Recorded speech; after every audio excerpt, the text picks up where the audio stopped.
Hello everyone. Now I quickly want to talk about the retracement trade. We've spoken a lot about the manipulation trade, where we want to see price manipulate after a nice tight consolidation. We want to see price manipulate.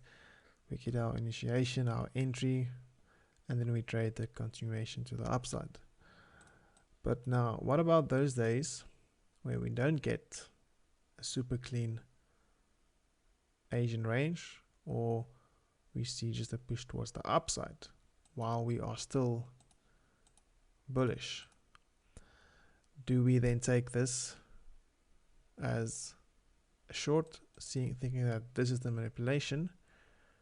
That is often what the mistake is that new traders make when they start trading this strategy. They think, okay, now this must be the manipulation, so I'm going to take a short and I'm going to trade towards the downside. But remember, higher time frame is still king, higher time frame is still the boss.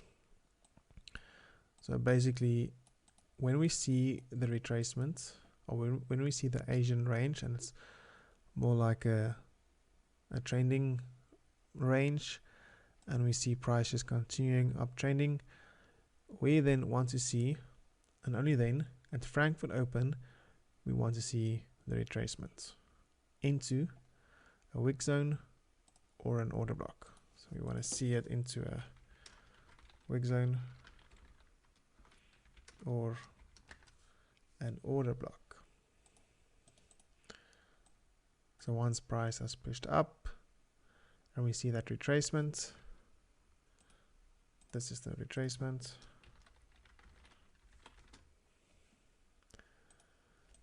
We look for it that retracement to reach into an order block or a wick zone, and that is then where we take the long from, in that area.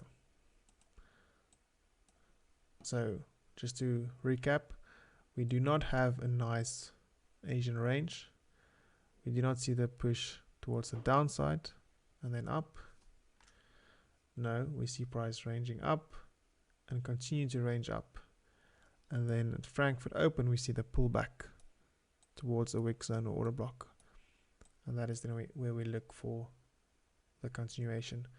So in this case, we trade the retracement. In this case, we trade the initial manipulation. So where we have a nice tight consolidation, clean manipulation into our areas of interest, and then the initiation, and then a continuation towards the upside. So this, I will show some of these examples in the backtesting session, and then just start to be on the lookout for those scenarios where you don't always see the manipulation happening immediately. You rather see it in the form of a retracement after Frankfurt Open, and then often London Open. If this is London Open would see price continuing to the upside. So that is then the two of the opening sessions that we're looking at.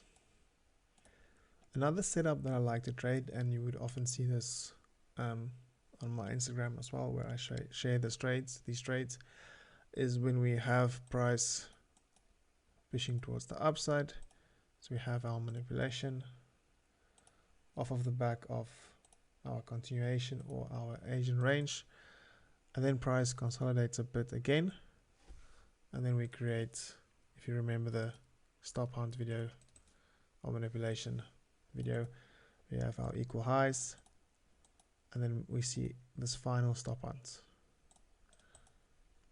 and then we see the move down that breaks the structure, and this is then where we look to take our trade, either at the low where price retests the low, or at an order block where we enter then at the order block or wick zone, depending on what aligns where the most confluences are. So then often these setups more often than not happen in New York session. So this is my go to New York session trade. New York session. So perhaps a lot of the times London session will cause the move towards the upside. This will be London session. We might have something like this, the manipulation towards the downside, then this is London session, and then New York reverses again back towards the downside in this way, where we have another stop hunt at New York open, and then a push down where we break the market structure. This moves, breaks the structure.